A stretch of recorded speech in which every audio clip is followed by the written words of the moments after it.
अंसारी साहब, माफ कीजिएगा, डॉक्टर इरफान अंसारी साहब, यदि आपको अपनी स्टैंडर्ड लाइफ से थोड़ी बहुत फुर्सत मिले तो कभी अस्पताल की तरफ भी नजर गड़ाइएगा। यदि आपको कोलकाता से घूमने से फुर्सत मिले तो कभी अस्पताल की भी जायजा लिया कीजिएगा। यदि आपको YouTube बाइट देने से फुर्सत मिले तो कभी अस्पताल में पड़े उन मरीजों से भी जायजा लीजिएगा। कभी आपको उलूल स्टेटमेंट देने से फुर्सत मिले और यदि आपको रील बनाने से फुर्सत मिले तो अस्पताल में पड़े उन बंद मशीनों का भी जायजा लीजिएगा। कभी दूसरे के ऊपर टीका टिप्पणी करने से यदि फुर्सत मिले तो कभी अस्पताल के उस मेडिकल स्टोर की भी जायजा लीजिएगा जहां दवाइयां नहीं मिलती है। कभी आपको फुर्सत मिले तो कभी उन माँ की चीखों का भी जायजा लीजिएगा जिनकी कोख सुनी हो गई इलाज के अभाव पर। ये सारी बातें हम क्यों कह रहे हैं?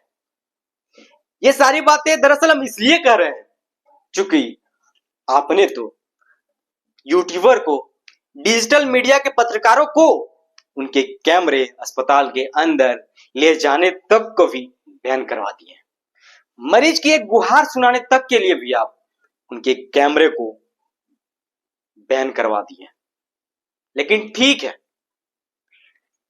यूट्यूबर और डिजिटल मीडिया के पत्रकारों को आपने उनके कैमरे बैन करवा दिए हैं अस्पताल के अंदर, ताकि वह ये ना दिखाएं कि अस्पताल के अंदर मशीनें काम नहीं करती हैं, ताकि वो ये ना दिखाएं कि अस्पताल के अंदर मेडिकल स्टोर में दवाइयां नहीं है, ताकि वो ये ना दिखाएं कि डॉक्टर सही समय पर नहीं आते हैं।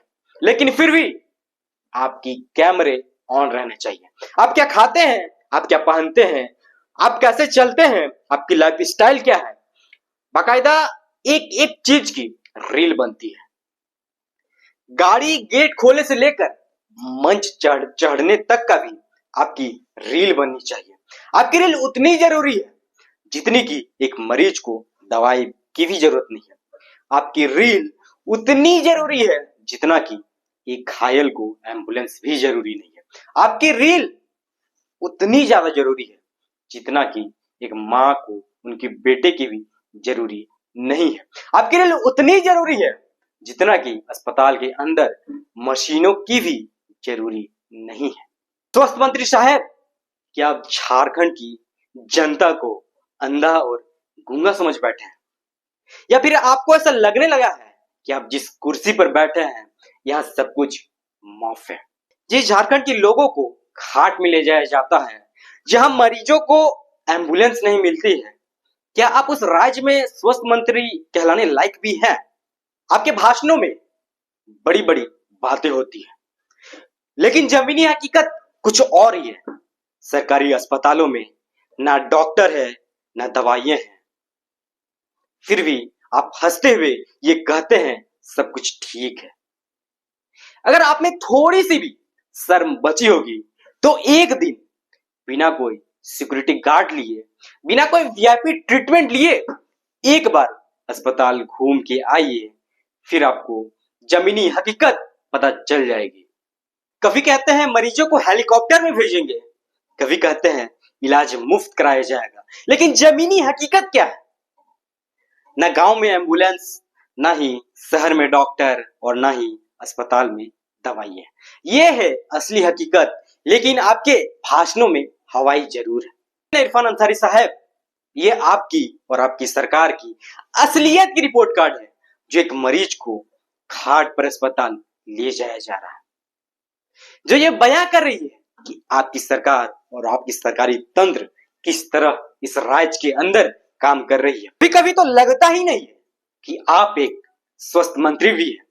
लगता है ऐसा है कि आप बस एक माइक पकड़ने वाले स्टैंड अप कॉमेडियन, जो लोगों को चुटकुले सुनाते हैं और लोग उन्हें देखकर बड़े ही मजे से हंसते हैं। फिर भी आप ये कहते हैं कि आपसे सवाल ना, इस लचर स्वास्थ्य व्यवस्था में आप पर कोई टीका टिप्पणी ना करे। फिर भी आप ये कहते हैं कि अस्पताल के अंदर कैमरे तक नहीं ले जा सकते हैं। फिर भी आप ये कहते हैं कि आप पर और आपकी सरकार पर कोई अंगुली ना उठाए। तो आप हमें बताइए, इस लचर स्वास्थ्य व्यवस्था की आखिर जिम्मेवार कौन है? आप फिर भी ये चाहते हैं कि आप पर कोई सवाल ना हो? क्या आप फिर भी ये चाहते हैं कि आपसे कोई जवाब ना मांगे? इस लचर स्वास्थ्य व्यवस्था की जिम्मेवार आप और आपकी निकम्मी सरकार है। एक मां की कोख सुनी हो जाती है, एक बहन की मांग की सिंदूर उजड़ जाती है। आखिर इन सब का जिम्मेवार कौन? और फिर भी आप ये कहते हैं कि आपसे सवाल ना हो। आप ये कहते हैं कि आपसे कोई सवाल ना पूछे। आप ये कहते हैं कि आपकी सरकार से कोई सवाल ना पूछे।